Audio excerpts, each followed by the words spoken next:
Cookie जोना तालिबा demand असी मणिपुर सरकार दा नते भारत सरकार दनी KNO म्यांमार दगी निंथीना ट्रेन तौरबा कुकी मिलिटेंट्स 900 रोम मणिपुर दा संगसिनख्रे हाइना सिक्योरिटी एडवाइजर ना फोंदोखिबा वाफम असी युंफम यावदबा पाउनी हाइना Kuki National Organisation KNO leader Seilen हाउकिपना फोंदोखरे वाफम असी मोजो स्टोरीगा उन्नबदा फोंदोखिबनी महाक मखा तारदुना हाय कुकी जोना तालिबा डिमांड असी कॉन्स्टिट्यूशनल ओइबा पॉलिटिकल डिमांड अमनी सेपरेट एडमिनिस्ट्रेशन डिमांड असी भारत सरकार दा तानबनी मणिपुर सरकार दा तानबनते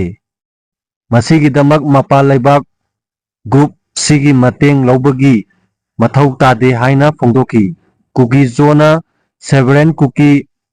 गी ओइबा कमर्शियल ड्रोन सिजनबदी लई अदुमकपु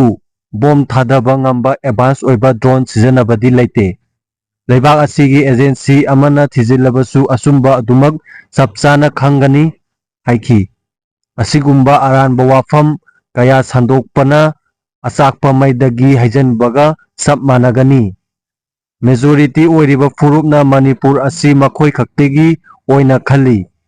मसीगी महैनी मखोयना ngasi फंगदिबा कुकी जोना तालिबा डिमांड असी मतंगदा हौजिकसु भारत सरकार गा वारी सानबगी प्रोसेसता लैरी हाइनसु फोंदोखि कुकी महिरोइना असम दा लैबा कार्मेन स्कूल गी हिंदू लाइनिंग चटपा महिरोइ सिंगदा सन थोंगबा पिजरंबगी वाथोक ओइखरे असम गी रानी कामरूपता लैबा कार्मेन स्कूल दा कुकी महिरोइ सिंगना लंच ब्रेक ता सन थोंगबा स्कूल असिदा तमलिबा हिंदू लाइनिंग चटपा महिरोइ सिंगदा पिजरंबगी वाथोक ओइखरे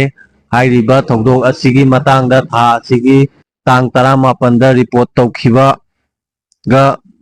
लैख्रबनी अदुम ओइनमक महिरोइ सिंगी ममा मपा सिंगना खंगलकपदगी स्कूल असिगी ममांगदा ngarang प्रोटेस्ट तौबदगी मियामना खंगनरखिबनी हाइरि स्कूल अथॉरिटी गी सेक्शन दबा असिमक्तदा पेरेंट्स सिंगना रानी पुलिस स्टेशन दा FIR अमा रजिस्टर तौखरे हाइना पाव असिना मखातारी।